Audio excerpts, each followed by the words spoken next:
تقول لي لعبة ممنوعة، لعبة لسه بنفكر فيها. اللغة العربية جايتك غزو عربي مو طبيعي. فاكرين التسريبات والتوقعات اللي نزلناها قبل فترة طويلة الجي تي اي طور الاونلاين، واخيرا جانا التأكيد. في الجهة الثانية في هاكرز جاب العيد من النهاية لدرجة ممكن ما اقدر اوريكم الصور. في ظل شهرة وقوة فورتنايت، لانه في مشكلة صارت في الفترة الاخيرة ما بين بلاي ستيشن وكل الشركات، وزي ما قلت السبب يرجع لفورتنايت. خليك مع المقطع عشان تعرف التفاصيل. سلام، كيف حالكم؟ ان شاء الله طيبين ومبسوطين. اليوم جدا متحمس، عندنا اخبار مولعه كثيره، فالله يعينكم على المقطع لانه فعلا دسم صح. وحاب اشكركم صراحه وبوس على راس كل واحد، ورسبكت كمان على الدعم الخرافي للمقطع اللي راح. وهذه بس رساله بسيطه انه فعلا فلسفتي بتجيب مشاهدات حاليا. وقبل لا نبدا نخش تفاصيل الفيديو اليوم، ننسوا الاشتراك في القناه عشان المقطع اذا عجبكم، اللايك والديسلايك بيعبر رايكم في النهايه. خلونا نبدا. لعبه سايبر بانك من اكثر الالعاب اللي خلاص يعني كلنا الامانه. وبالمناسبه تقدر تشوف المقطع اللي نزلناه عن لعبه سايبر بانك وحللنا كل شيء فيه. اللعبه خرافيه، لكن عيبها انها تحتوي على محتوى خلينا نقول جنسي بشكل مفرط لدرجة انه يعتبر جزء من القصة، فبالتالي شيء طبيعي انه كلنا متوقعين حتمنع اللعبة.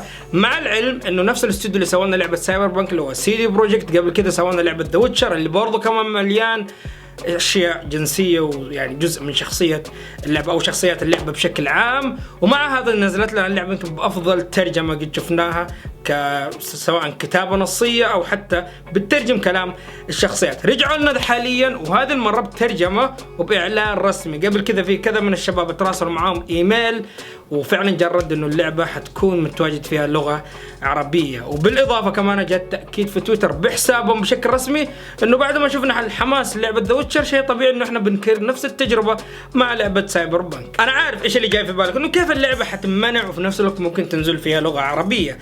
لأن الأمانة يعني أنا ماني متأكد، بس بحاول أتأكد في الأيام الجاية.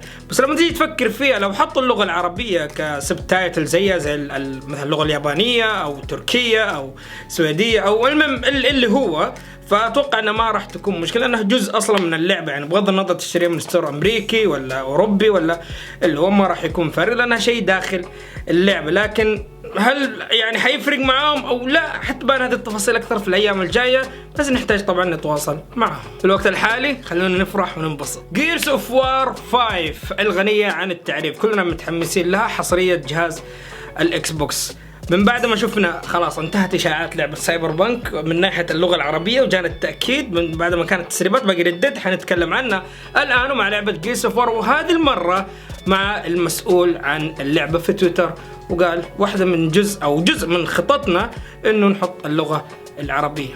2-0 لين دحين، ولسه تحسب كذا اكتفينا من اللغة العربية؟ لا جايكم الخير. لسه عندنا لعبة سبايدر مان برضو الجديدة الحصرية على أجهزة البلاي ستيشن 4، وبرد رسمي من بلاي ستيشن الشرق الأوسط على تويتر. برضو تويتر مولع هذا اليومين، حيكون برضو متواجد اللغة العربية زي ما انتم شايفين التغريدة قدامكم. وبكذا يكون 3-0 لنا إلى الآن في مواجهة الشركات الأجنبية. أبى أسمع رأيكم كذا بعد ما عرفتوا كمية الألعاب دحين اللي تم تأكيد تعريبها. ولو انه عندنا جيرز اوف وار اول مره في تاريخ السلسله، واول ويمكن ثاني لعبه في تاريخ مايكروسوفت بشكل عام. عندنا لعبه سايبر بانك اللي مليان اشياء جنسيه، وبرضه كمان جاء تاكيد بدون لا دعم ولا فئه تسوي توقيع على شيء معين على اساس يثبتون ولا اي شيء. ومع ذا اكدوا كمان التعريب. وحاليا عندنا لعبه سبايدر مان كخطه من اول اعلنوا عنها بلاي ستيشن سواء الشرق الاوسط او السعوديه، دعم اللغه العربيه لكل العاب او الالعاب الحصريه. اعطوني رايكم وحماسكم. كلنا نعرف لعبه سوبر ماريو اوديزي على اجهزه النينتندو سويتش، مين ما يعرف ماريو.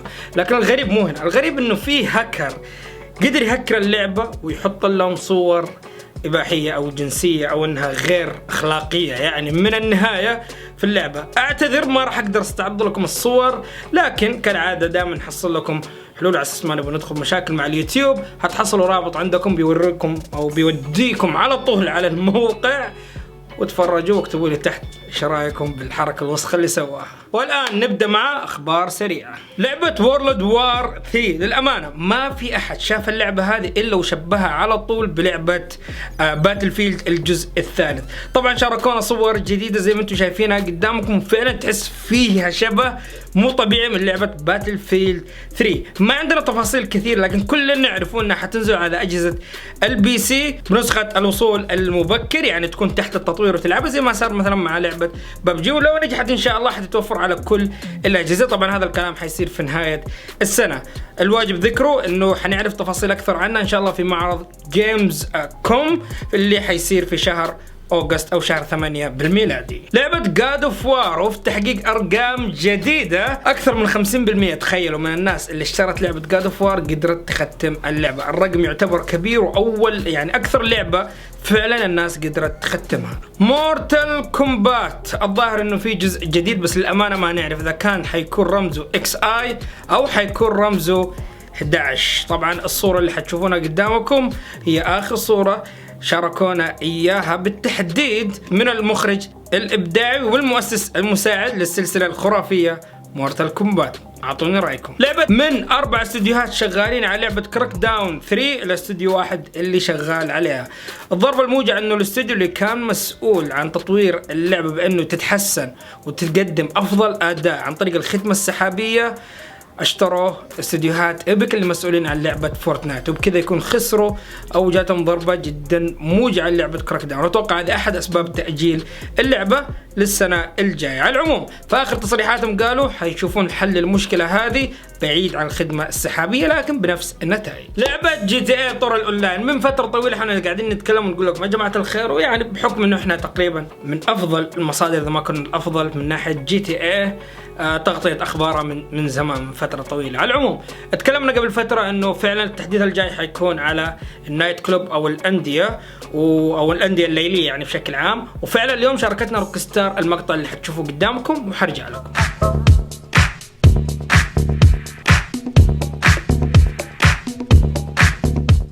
طبعا زي ما انتم شايفين واضح في المقطع انه فعلا التحديث ان شاء الله حيكون متوفر في شهر 8 في شهر 7 معليش الجاي بدون تحديد يعني موعد معين، لا اللي هو شهر جولاي. لكن كتبوا في موقعهم انه حيكون ان شاء الله في ميزات وفي اشياء اضافيه حتشوفوها من ناحيه انه لازم تبدا خلينا نقول من الصفر كشريك لشخص معين في النادي، واتوقع انه حيكون على نفس اسلوب خلينا نقول الاضافات اللي قبل كذا، بحيث انك في البدايه تكون شريك وبعد كذا بتتبنى او بتاخذ النادي ذا. للامانه ما هي واضحه الصوره كويس بس هذا اللي كان مكتوب، بالاضافه انه حتساعد انه النادي حقك حيتحسن ويصير مشهور بشكل كبير جدا في على مستوى يعني مدينة لوس سانتوس. طبعا حطوا اسماء برضو 3 تقريبا اتوقع مطربين او مغنين او ملحنين، المهم حتكون في اغاني جديدة، وصراحة الموسيقى انا مرة عجبتني اللي كانوا حاطينها وجدا متحمس للاضافة هذه اللي حتنقل اللعبة الى ليفل او مستوى ثاني. واتوقع ان روكستار فعلا بدت من الان